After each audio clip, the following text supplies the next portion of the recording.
Hey everybody, it's Bethrist here. Ohio State just beat Texas, and we're going to the national championship. I'm so excited about that. I tried to take time out to watch the game, and then some people contacted me about this water break down on the north end of town. And of course, we had retired city workers that come on there and took up for everything, and they must be trying to double dip and come back as something else because they can't handle the job they're at now. And everybody knows who I'm talking about. So don't get on there and act like you know anything about the city of Ironton when you've retired and moved to another state and taken up for what's going on here. Sorry, I don't have no rights to what just come on the TV here, the post-game Ohio State.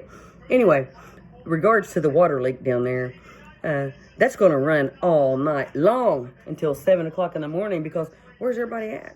You know, city workers love overtime. That water's going to run all night long.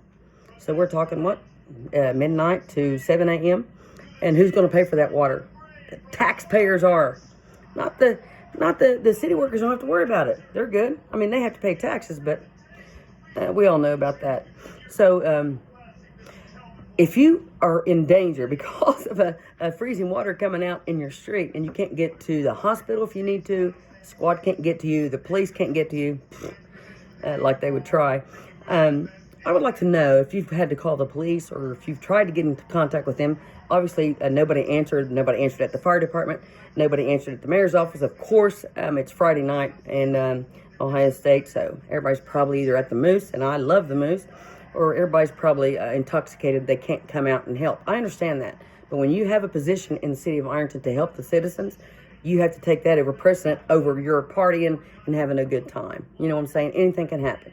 So are we prepared for that? No. And then tons of people from Coal Grove. I'm so glad that people from Coal Grove spoke out about their politicians and their city employees that got out. Even the mayor got out and helped people with their roads. And Coal Grove roads are great, from what I hear. Maybe not great, but they're good. And then I heard that the mayor of Ironton got on there and said, well, we've used all the salt. Who plans out these things? I mean, really. Are you that idiotic to use all of the salt on the first night of snow? Oh my God, people think. And your tax dollars are paying somebody almost $100,000 a year to sit back and be intoxicated instead of having the streets done for you to get to work the next day, or get to hospice to see your family member, or to get to the emergency room if you need to, or to get to anywhere, get your car without falling and breaking a hip. This is what these officials are supposed to do for you as a taxpayer. It's just a sure thing. That's what they're supposed to do to help you. You do not use all the salt the first night of a snow. Sam, you don't do that. And city council, you don't do that. But you guys, I understand some of you guys just don't care. You just don't care. You got that title, you got that extra little bit of money, and you don't care. That's the problem with this city and these officials and these politicians and the cops and everybody else. They don't care. Okay? So if you're tucked in at the police department, up on the 4th floor, and or if you're warm at the fire department, and I have to give them credit, they have a warming center there for people, but there's a water break, okay? Get people out and get down there and stop that. Try to put a stop to it. That's what your job entails. That's what your job as mayor entails. That's what your job as city council entails, to take care of the citizens of Ironton that pays your salary and that pays the cop salary, the fireman's salary, everything. So do better, Ironton, okay? Because this sucks. I mean, this sucks. And my street is a dead-end street, so I understand that. It's never been treated. Even when I was a cop, when I was a politician, it's never been treated. It's a sheet of ice. And all the streets are, you know. Maybe 3rd Street's not, but a lot of people don't live on 3rd Street, do they? Oh, I heard old Tony say, oh, I come down 3rd Street. Well, honey, nobody cares where you go or what you do anymore. Go back to the Moose. And don't ignore everybody and don't talk to everybody and just get drunk and don't worry about it, because you can drink and drive home because you're covered.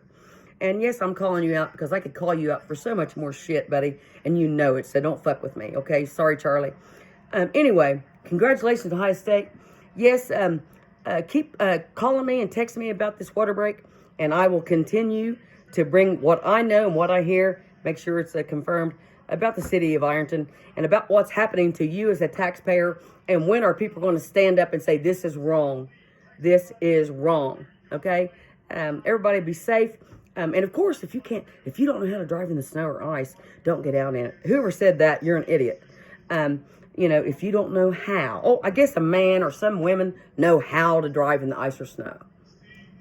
I guess if you don't know how and not been trained, I don't know of any training other than being a cop or a firefighter or EMT that you've had to be out and train to drive in the snow. That's not your problem. It's the city's problem to take care of the roads and to take care of you as taxpayers paying their salary to take care of you and what your needs are, not theirs, okay? I'll be back in a little bit. I'm kind of hyped up. Ohio State. Go Bucks. Beth Ferry starting Ohio. God bless.